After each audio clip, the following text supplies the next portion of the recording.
Live and learn.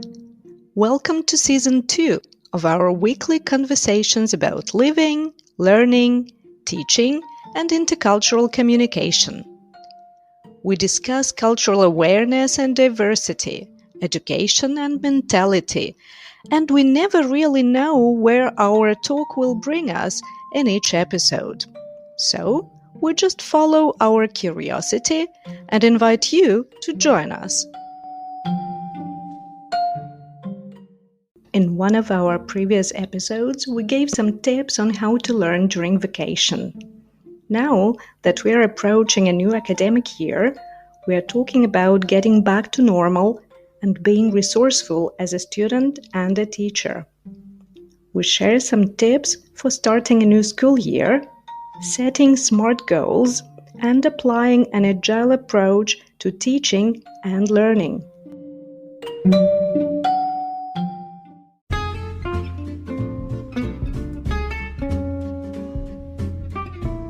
Planning is everything.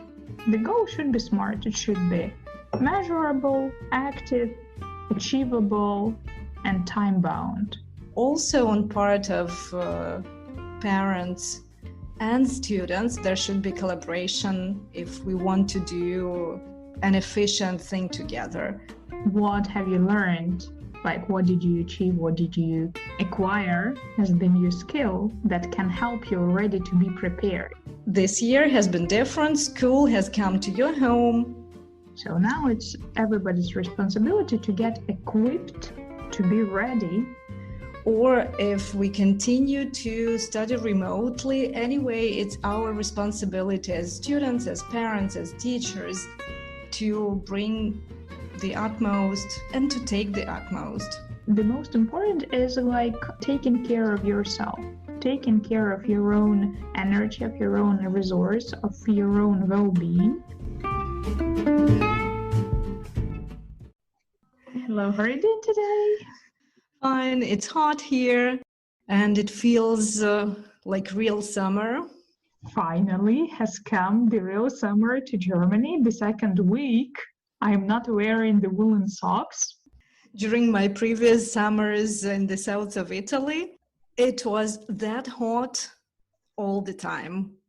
Now I feel I can just survive this couple of weeks of real hot because I'm used to this hot, and so it's okay. And still having a chance to go and walk in the woods is really wonderful, a great chance. Yeah, that's true. Here in Berlin, we are so lucky to have a couple of lakes, and we spend the weekend, Sunday, just letting everything go into the lake. This perfect opportunity just to dive in and relax and stop thinking about anything else. I don't know, for me, this is such a pleasure to reboot the system, to reboot myself, just to go swimming for a day at least. Such a pleasure. During this heat, that was something very important to me. Like to me, it is jogging and walking, especially when there is enough shadow, and that's relaxing. And this is actually what I did on Sunday morning. Planning is everything, or at least planning is much. It saved my Sunday because on Saturday it was already hot, like here 34, 35 degrees all day long. Then I saw the weather forecast and found out that Sunday was going to be that hot again. And so I just imagined waking up with the heat wave and trying to survive through the day. So I set my alarm clock to 6:45 and I went jogging early in the morning. And I did like 12 kilometers, 13, I don't know, not all of them jogging, also with a quiet walk in one of the parks that I found on my way. And it was so wonderful. It was still fresh. Then when I got back home, it was still morning, Sunday morning, already warm, getting hotter, but I was already fine after jogging, after walking, after enjoying this wonderful Sunday fresh morning, and I could stay at home and just do other stuff. Just like polishing our episodes, editing, all this podcast stuff. Thank you very much for doing this. It is such a pleasure to come back from the lake and see the message, oh, the episode is ready. And congrats on 12 kilometers. That's huge. I don't know. That's super cool. Actually, yeah, you're right about the planning because we had our Sunday planned for going to the lake and then with a friend of ours. And then she writes, oh, are you sure there is going to be so much crowd and the heat and so on? And we said, no, we know for sure that if we don't go this weekend, this Sunday, the next week is going to be hot as well, and we will be tired and not refreshed, not rebooted. And we just cannot afford to lose the opportunity, even if it's going to rain for what? The summer rain, the summer showers for 20 minutes? Seriously. But the whole day spent under the trees near the lake where the temperature is not 35 like it was here, but something what 28 maybe, as a completely different story.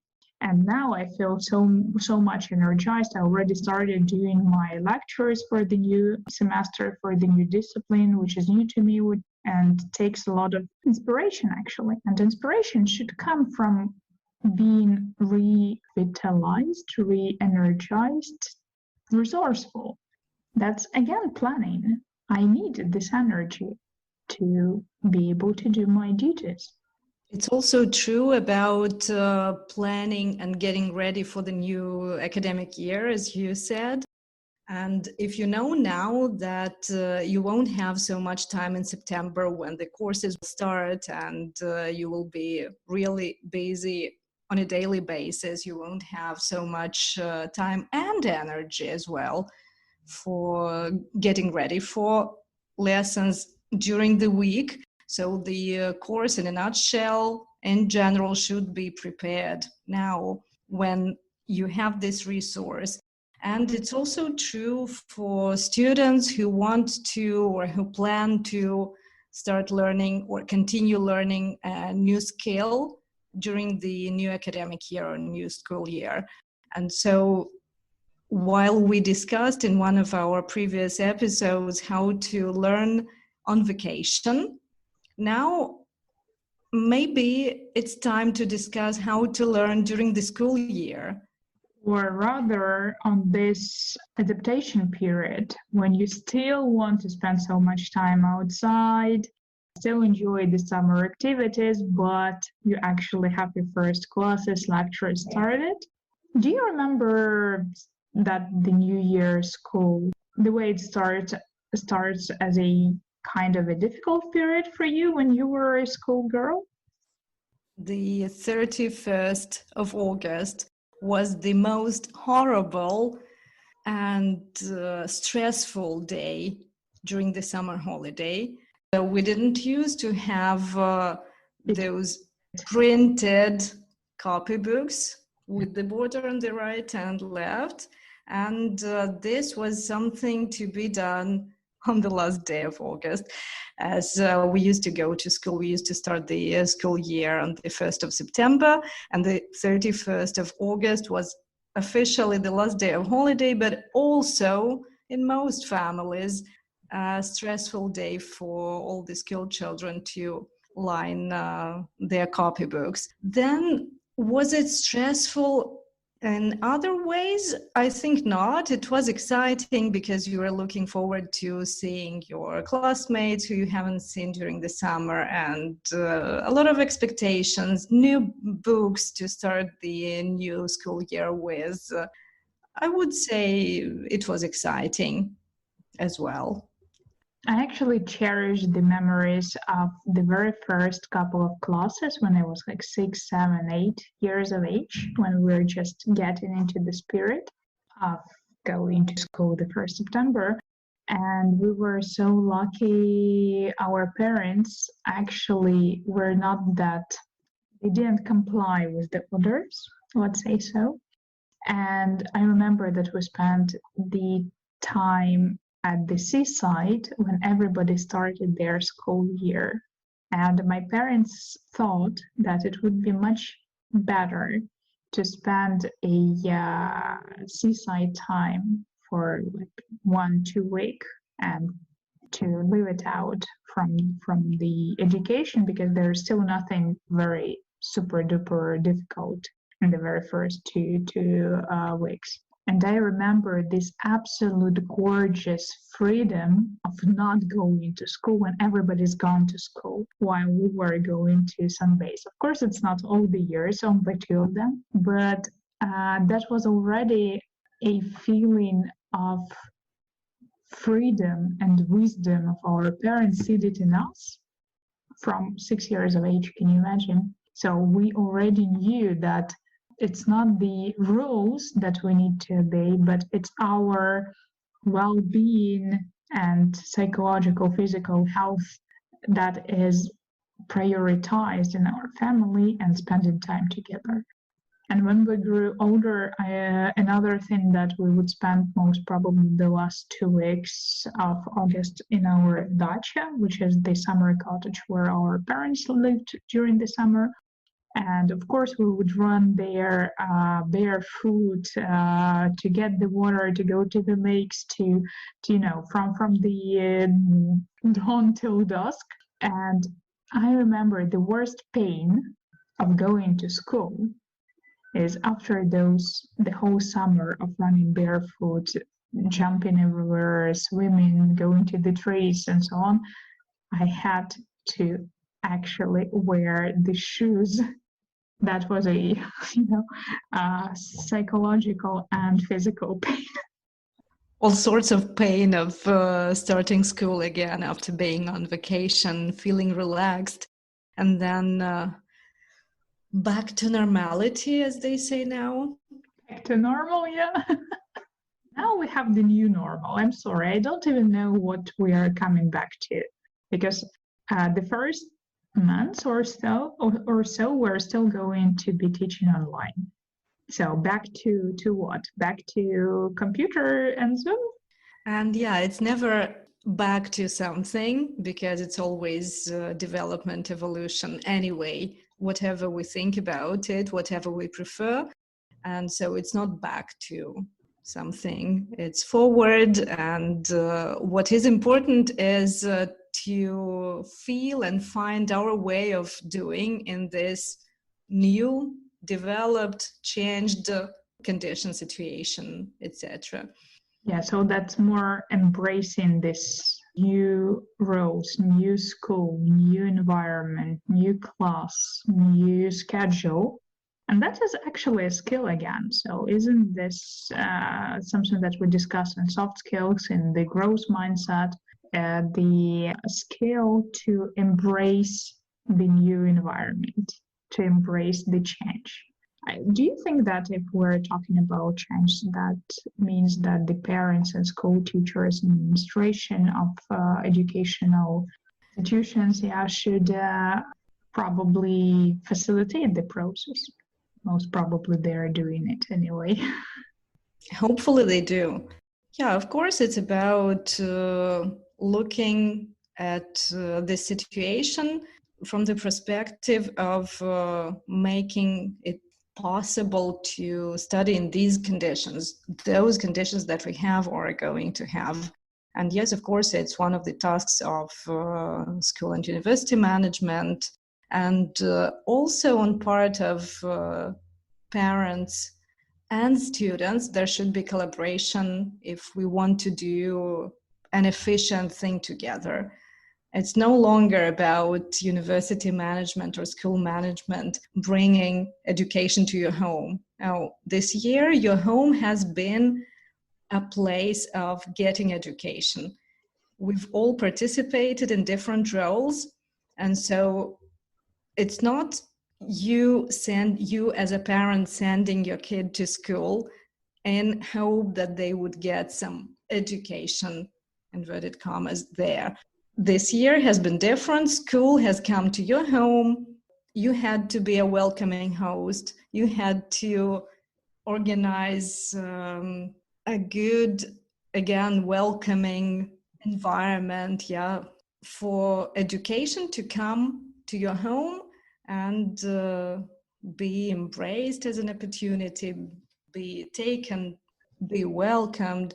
Now, let's see what it brings us to, and if students come back to school, to university, there's one chance to be more picky again about asking the university and school management to be student-centered.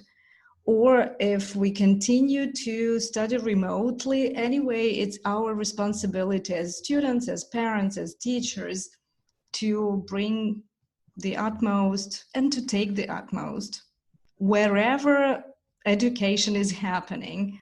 Also, like a good idea to talk how we can facilitate the education coming back to the class, right? Either online or offline or whatever it is, because it's very different to from the point of view of the schedule, of the timing, of the time management, self-management, and students need at the moment to come back to this self-management, time management for themselves as well, create their own working place, and so on. So maybe it's a good idea to start with.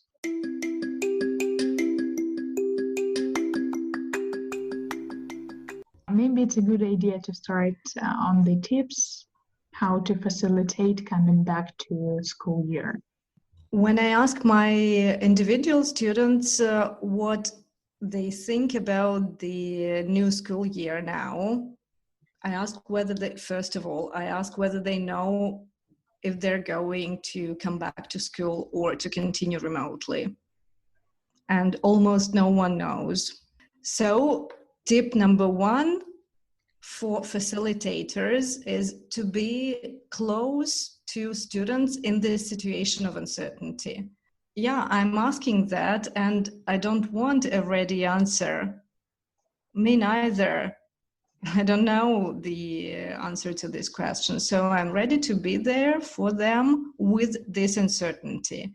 And it's a good chance to discuss, okay, so if you go back to school, how do you think you can organize your day efficiently? If not, how do you think you can organize your day efficiently? Anyway, it's this meta-learning stuff about how to organize your day efficiently so that you can learn in the best possible way for you. You can as well continue with the questions now after a semester of emergency remote teaching and learning. What have you learned? Like, what did you achieve? What did you acquire as the new skill that can help you already to be prepared? Because in spring we didn't know what to do. Nobody knew how long it's going to take, how deep it's going to go into the class, university schedule, curriculum, and so on. But now we don't have this excuse any longer. Neither us as the teachers, neither us as the university or a college or anything like that representatives, nor the students or teachers, because they've been there already. So basically, we now have this, instead of what can I do brainstorming, trying to do what can I do analyzing what was productive, what was efficient, what was successful, and most probably just enlisting those things, the ones for the learners, some for the parents, some for the teachers, some for the educators, some for the administration. Yeah, as you said, we don't have an excuse any longer, but on a good side, we do have experience. We don't have an excuse, but we've gained some experience during this time, so we have something to find support in. It's interesting that I heard a situation when a person says, oh, my headset doesn't work, or I don't know how to get it connected or something like that, so I'm not going to be participating in the video.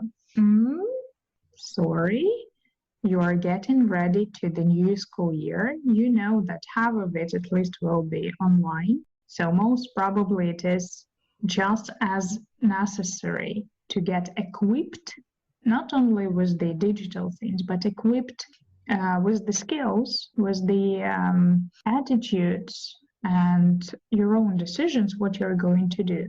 So now it's everybody's responsibility to get equipped, to be ready, because we don't know if it's going to be online or offline.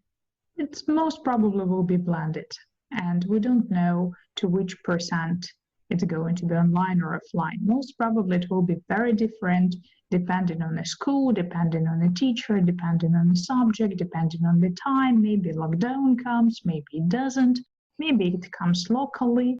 So we are going to be very agile in this semester, obviously. That means to work with what we have to the best of our knowledge and possibilities.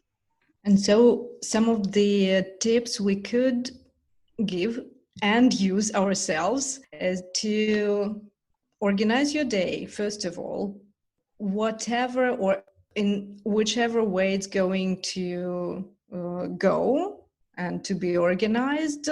Organize your day. Think about when you are most efficient as a student, as a teacher, as a manager. Think about how you can organize your day. If something depends on you, if it's up to you to decide when to start learning, you can build your day based on that. If it doesn't depend on you, like you go back to school or there are even online lessons at certain times, then how can you organize your day beyond this schedule or scheduled lessons? So think when and how you can be most efficient in terms of your learning or teaching or preparing for whatever kind of activity. And yeah, be ready to be agile and to adjust things according to a changing situation, because most probably it will be changing. Then what other tips could we give here? Actually, you put this in the poll in our Telegram channel, that what is the main 21st century skill? And this is the ones that we discussed last time. But I actually got myself thinking that being student-centered, of course, is important. Digitalization is, of course, important, and everything else. But funny enough, to me, the most important is like taking care of yourself, taking care of your own energy, of your own resource, of your own well-being. Just like we mentioned in the beginning of our episode today, just make sure that you have plenty of energy, that you had a good sleep, that you had a light meal, that you had enough water, that you had enough physical activity, that you went jogging, that you went, I don't know, doing your burpees or whatever you're doing.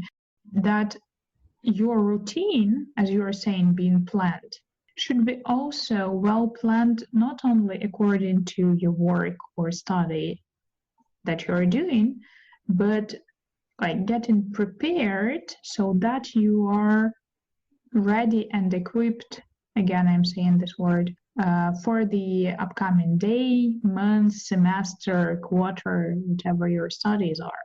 And in this case, this episode that we discussed about the teacher's well-being, teachers' self-awareness, I guess right now a lot of people have this excitement of what am I going to do, how I'm going to do the classes, is it going online or offline, and then they think what they want to prepare.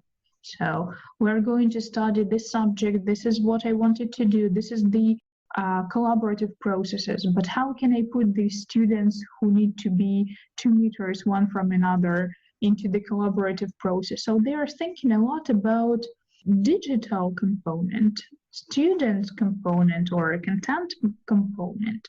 I would probably praise thinking of not forgetting yourself in this equation. As we said, that you cannot pour from the empty cup.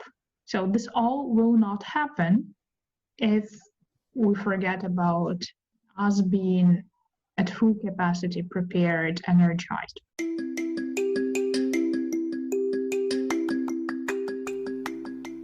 Also, finding support is absolutely essential here. And in finding support, I mean both finding good networking, finding colleagues or mentors who might or could help you with all sorts of worries and anxiety and excitement in this process, but also finding support simply in curriculum that you've got, in being prepared for the course.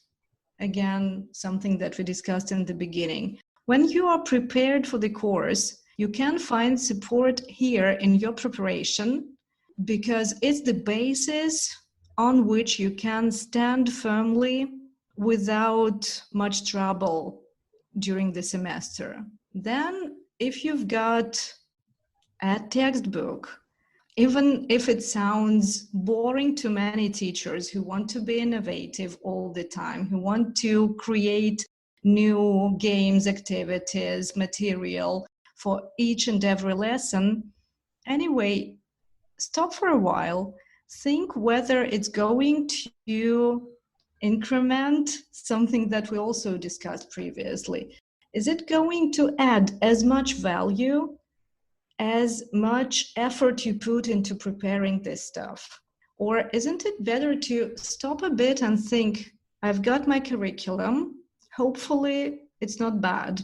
Hopefully I've got a good book that can be good and firm as a basis for all the continuous process of my teaching, as a teacher.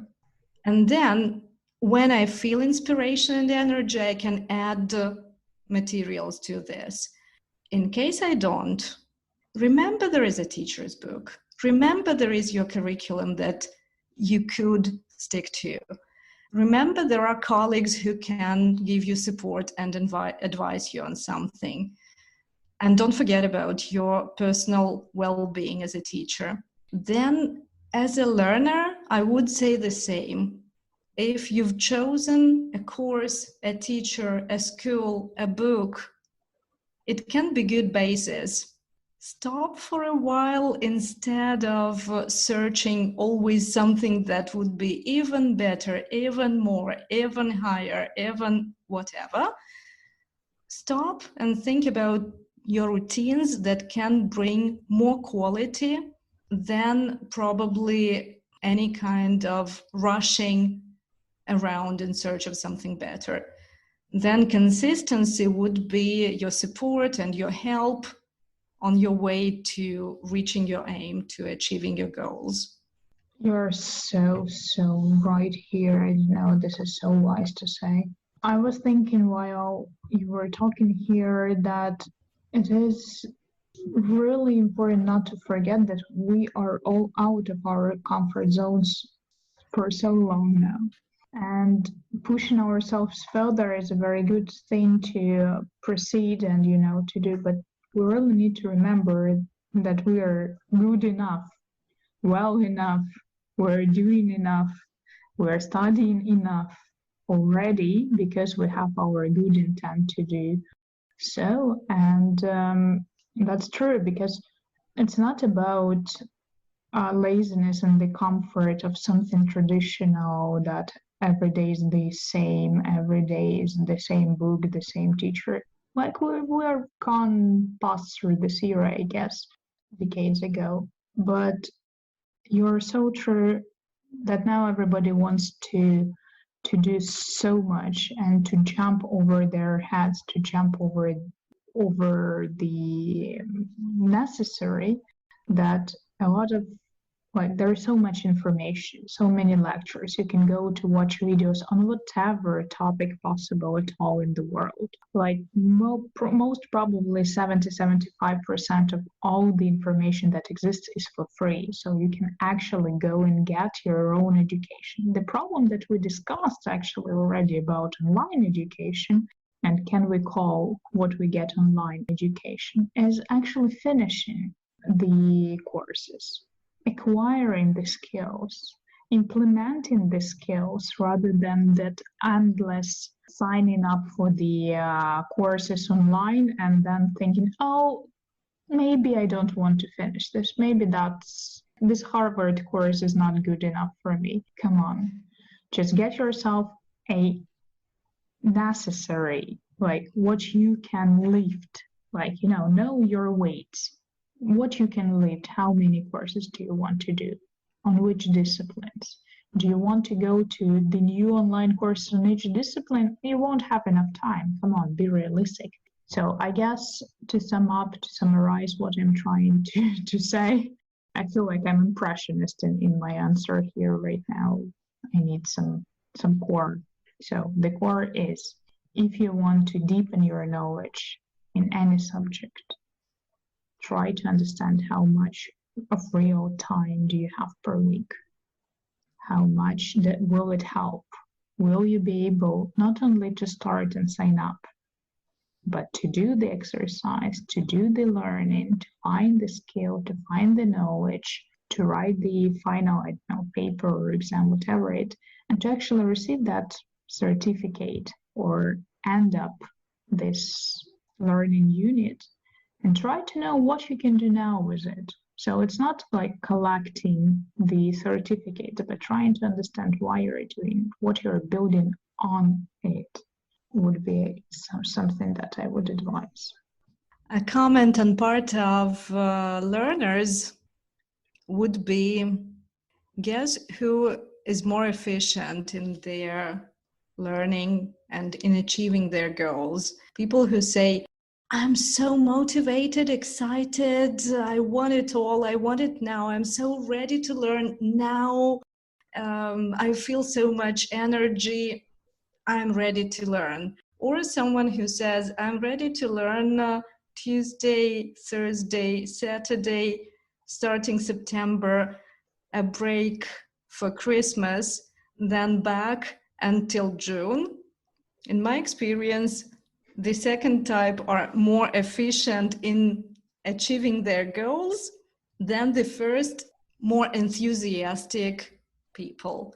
So not always does something turn up to be efficient if it's based on enthusiasm.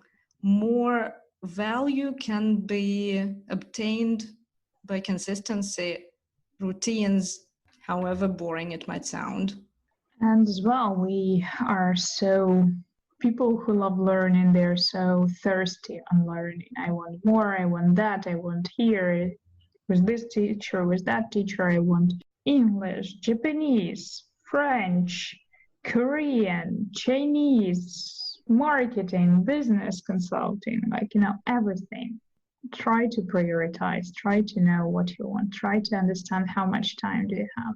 Because, for example, the second non-existent type that you mentioned, the most precious attitude that you may think is like, how much realistically time I can allocate for what I think is a priority. Because what you described as the enthusiastic type number one would end up, doing 2 weeks, 3 weeks, and then starting canceling the classes. Started saying that, oh, now it's something else is more necessary or more urgent or something like that. And then in 2 months' time, oh, there wasn't as much progress as I expected. Well, most probably because you lost like half of the classes. This is the question, again, to the teachers, to the managers, and to the students, and to the, education stakeholders. I'm tired of enumerating everybody who's in the process. Let's call them ES, education stakeholders. Let's work at project-oriented approach now. This is your project. You try to see how much resource do you have. Try to see how many people do you have. How much energy do you have? What do you want to achieve? When do you want to achieve? Try to allocate SMART goals. The goal should be SMART. It should be measurable, active, achievable, and time-bound. Okay, I want to achieve B2 speaking in German through visiting this and these activities and speaking with people here, like twice per week till what? Till my birthday, till the end of the semester, till when I need to give the certificate or something like that. And the smart goals can be so like this is such basic things, but in the same time, this is like business-like, project-like approach helps us to actually be more agile in our everyday learning. So now we're talking about agile project management. Okay, then getting back to tips we could give with the start of the new school year, a new semester, etc. We've already mentioned tip 1, we said organize your routines. Tip 2, we gave think about your energy, think about yourself, self-care.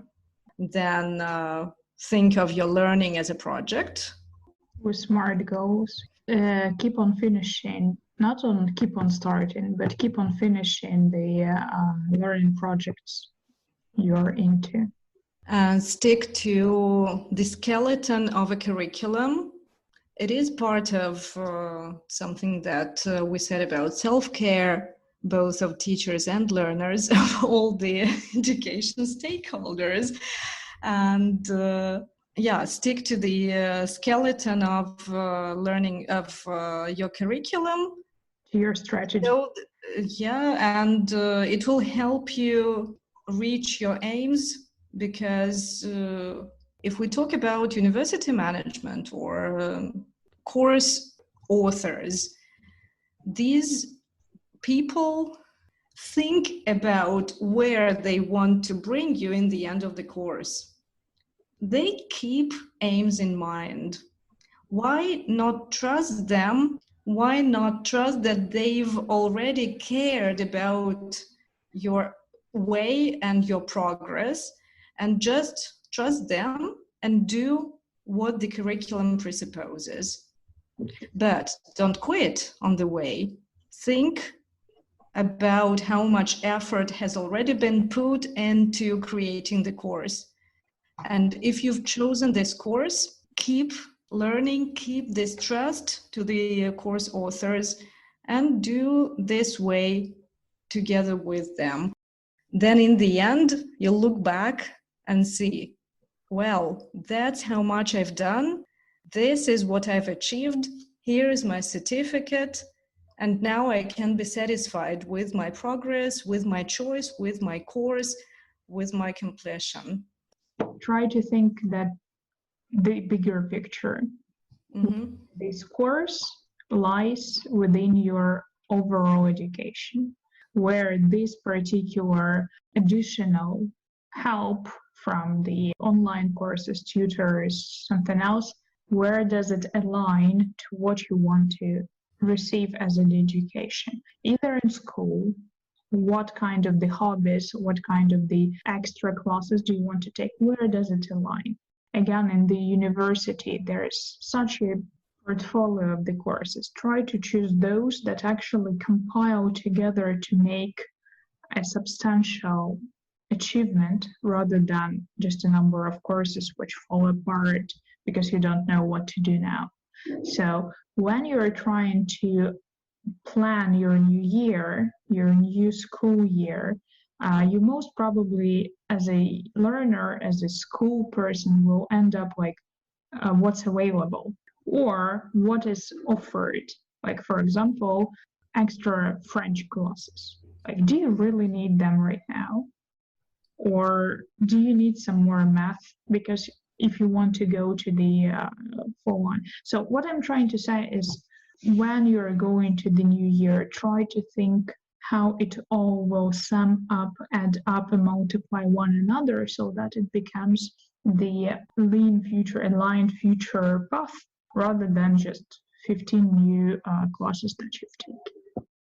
So I think that is something that I most probably make as an umbrella thing. Yeah, so don't forget why you're learning this.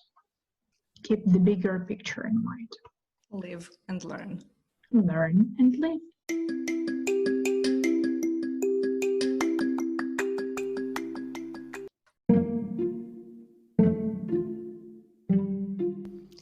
curious about what we discuss next, join us at facebook.com/Live and Learn podcast.